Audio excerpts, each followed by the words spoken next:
குருவே போற்றி ஒளியும் ஒலியும் எனக்குள் காட்டி உணர்த்திய குருவே போற்றி.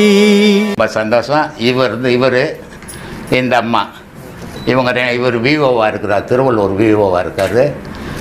இந்த அம்மா மனைவியாக இருக்கிறாங்க.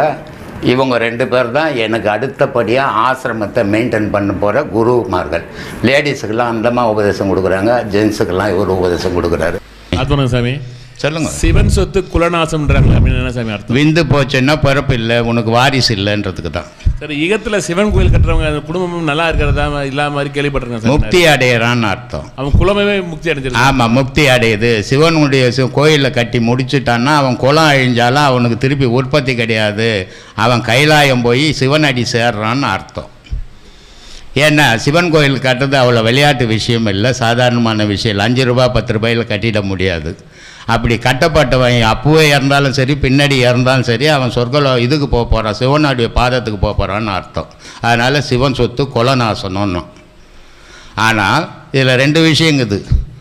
சிவன் சொத்து கொலநாசனம்னு இன்னொரு விஷயம் இருக்குது.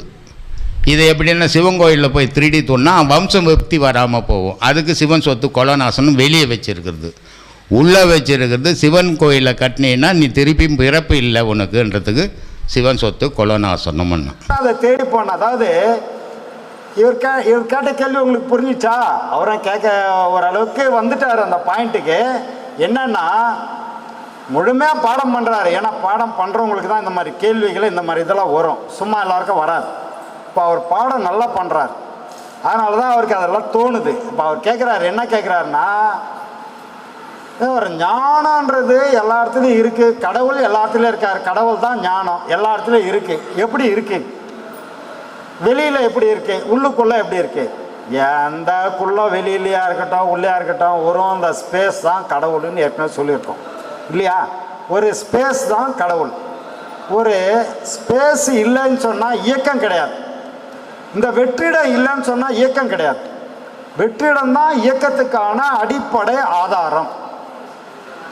அப்போ இந்த இறைவன் எப்படி இருக்கிறாருன்னா, இயக்கத்துக்கு அடிப்படை ஆதாரம் ஸ்பேஸு அப்படின்னக்கூடிய இந்த வெட்டவெளி.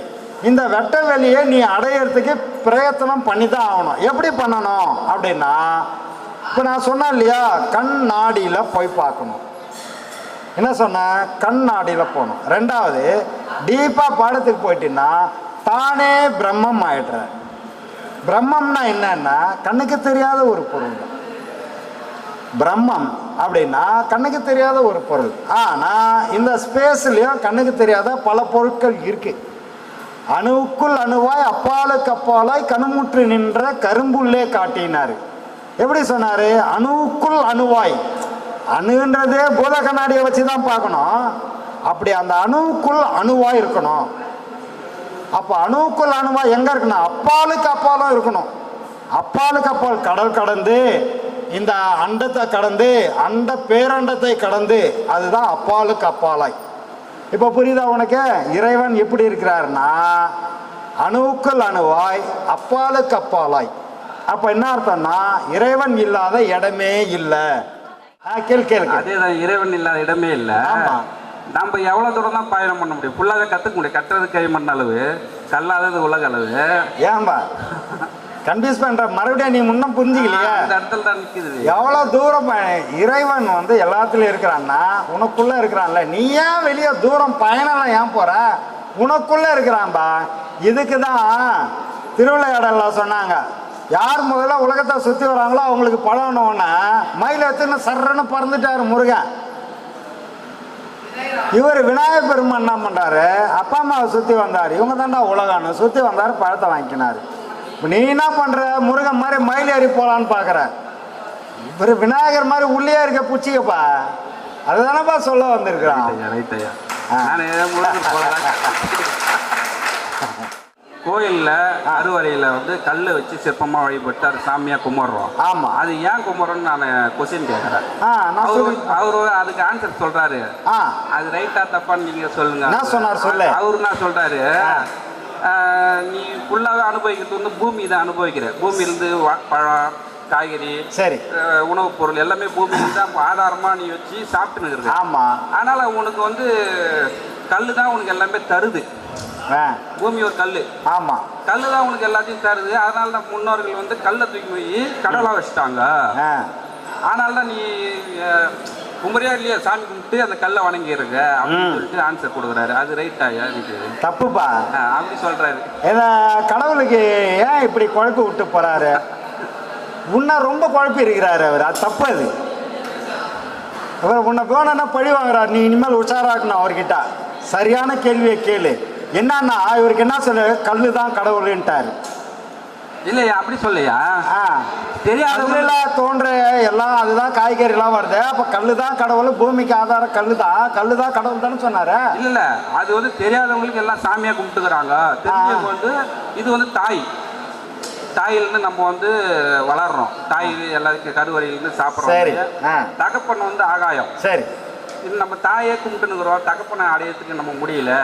குருவை தேடி போனா தகப்பனே ரீச் அடையலாம் அப்படின்னு சொல்லிட்டு சொல்றாரு. அதுதானப்பா கொஞ்ச நேரத்துக்கு முன்னாடி சொன்னேன். மூலாதாரத்தில் இருக்கிறது வாழைப்பெண். அவங்க தான் பூமிக்கு ஆதிக்கம் பண்ணுறவங்க. பூமியில் இப்போ ஒன்றும் இல்லை, 2 நாள் முன்னாடி எங்கள் ஊரில் ஜாத்திரை. ஒரு வாரம் 10 நாள் எங்கள் போலிவாக்கத்தில் ஜாத்திரை பிரம்மாண்டமாக. நான் கிட்டத்தட்ட 85,000 ரூபாய்க்கு பட்டாசு வாங்கின வந்து வெடித்தோம். இதே வந்து சிவன் கோயிலில் திருவிழானாலோ கும்பாபிஷேகம்னா கூட அவ்வளோ செய்ய மாட்டாங்க. மற்ற பெருமாள் கோயிலில் பட்டாசே வெடிக்க மாட்டாங்க. அவங்க காதை பஞ்சு வச்சுக்குவாங்க, சத்தமே கேட்கக்கூடாது அவங்களுக்கு. அவ்வளோ அமைதியாக. முதல்ல தண்ணியில் குளித்தாலே ஜலதோஷம் பிடிச்சிக்கும் பெருமாளுக்கு. சும்மா திருமஞ்சனம்னு தொச்சு விட்டுருவாங்க பெருமாளை. பார்த்துக்கிறீங்களா? சிவனுக்காக தண்ணியாக கொட்டுன்னு கொட்டுவாங்க. பெருமாளுக்கு கோல்ட் ஆகிடுன்னு சும்மா மஞ்சா துணியில் அவரை துடைச்சி விட்டுருவாங்க. திருமஞ்சன காப்பு அப்படி பண்ணுவாங்க. அந்த மாதிரி ஒவ்வொரு இடத்துலையும் ஒவ்வொரு வழிபாடுகள், இந்த மாதிரி மாற்றங்கள் இருக்கு. அப்போ நாம புரிஞ்சிக்க வேண்டியது என்னன்னா, கோயிலில் கருவறைன்னா என்ன, அதோட ஆற்றல் என்ன, அங்க என்ன ஆற்றல் வந்து ஏன் அங்க மட்டுமே இருக்கு, மற்ற இடத்துல இல்லை. இது உணல கிருபானந்த வாரியார் பெரியவர் ரொம்ப அழகா ஒரு சில ஞானங்களை ஈஸியா சும்மா அப்படி போற போக்குல அப்படி சொல்லிட்டு போயிடுவார். அவர் அவ்வளோ அழகா ஞானத்தை வெளிப்படுத்தினவர். எப்படி சொன்னார் இந்த ஞானத்தை பத்தினா, அவரு ஒரு சொற்பொழிவுக்காக ட்ரெயினில் பயணம் பண்ணிக்கிட்டு இருக்கும்போது 2 பசங்க வந்து எதிர்க்க உக்காந்துருக்காங்க ட்ரெயினில். இப்போ இவர் என்ன பண்ணியிருக்காரு, ஒரு பையில் எப்பவும் வந்து விபூதி வச்சுட்டு இருப்பார். விபூதி எடுத்து நல்லா நெத்தியில் போட்டிருக்காரு. அப்போ உடனே அந்த பசங்க சும்மா இருக்க வேண்டியது தானே, என்ன தாத்தா செவத்துக்கு சுண்ணாம்பு அடிக்கிறியான்ட்டான். அவர் பட்டை போட்டதை இவனுங்களுக்கு செவத்துக்கு சுண்ணாம்பு அடிச்சா மாதிரி தெரிஞ்சிருக்குது. ஆமாம்பா, குடியிருக்கிற வீட்டுக்கு சுண்ணாம்பு தான் அடிப்பாங்க, குட்டி செவருக்கு அடிக்க மாட்டாங்கப்பா. ஒரே அடியில் அடிச்சுட்டாரு. இந்த மாதிரி ஞானத்தை நாம் தெளிவாக புரிஞ்சிக்கணும். அது குட்டி செவராக இருக்குதா, குடியிருக்கிற வீடாக இருக்குதா அப்படின்னு நமக்கு தெளிவு நமக்கு வரும்பொழுது தான் புரியும். இதே கேள்வி இன்னொரு கேள்வியை மாற்றி கிருபானந்த வாரியாருக்கு அதுக்கும் பதில் சொல்கிறாரு. எல்லா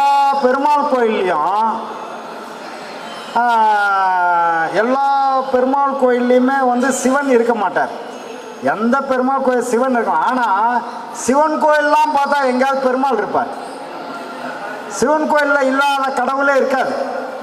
ஆனால் மற்ற எல்லா பெருமாள் கோயிலில் சிவன் இருக்குமானா இருக்கவே மாட்டார், வைக்கவே மாட்டாங்க, பயம். அதே மாதிரி பெருமாளை கும்பிடுறவங்க சிவனை கும்பிட மாட்டாங்க, அந்த கோயில் பக்கம் கூட போக மாட்டாங்க, அவங்களுக்கு பயம். ஏன்னா சிவன் சொத்து குலநாசம். சித்ரா பௌர்ணமி மே 1, மே 31 ஒரு பௌர்ணமி வருது. அதையும் நம்ம செய்ய போறோம். நல்லா கிராண்டா இதே மாதிரியே பண்ணிடுவோம். இதுக்கு இடையில ஐயாது குரு பூஜை மே 17 கிராண்டா பண்ண வேண்டிய சூழ்நிலை. இதை ஏன் சொல்றேன், அழுத்தி சொல்றேன், உங்களுக்கே புரிஞ்சிருக்கோம். ஏதாவது செய்யணும்னா, விருப்பம் இருந்து ஏதாவது செய்யணும்னா, நம்ம ஆக்சிஸ் பேங்க் அக்கௌண்ட் இருக்கு, இங்க QR கோடு இருக்கு, அதுல உங்களால முடிஞ்சதை நீங்க செய்யலாம். அன்பே சிவம் மனமே குரு என்றுணர்த்திய குருவே போற்றி. சத்தும் சித்தும் எதுவென்று உணர்த்திய குருவே போற்றி. எனக்குள் இறைவனை உணர வைத்த குருவே போற்றி. நித்திய ஆனந்தமான நித்யானந்த குருவே போற்றி. குரு பிரம்மஸ்ரீ நித்யானந்தரே போற்றி போற்றி.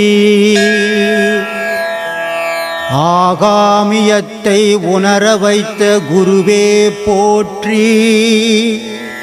இன்ப துன்பம் நாட்டம் எதுவென்று உணர்த்திய குருவே போற்றி. ஈசனை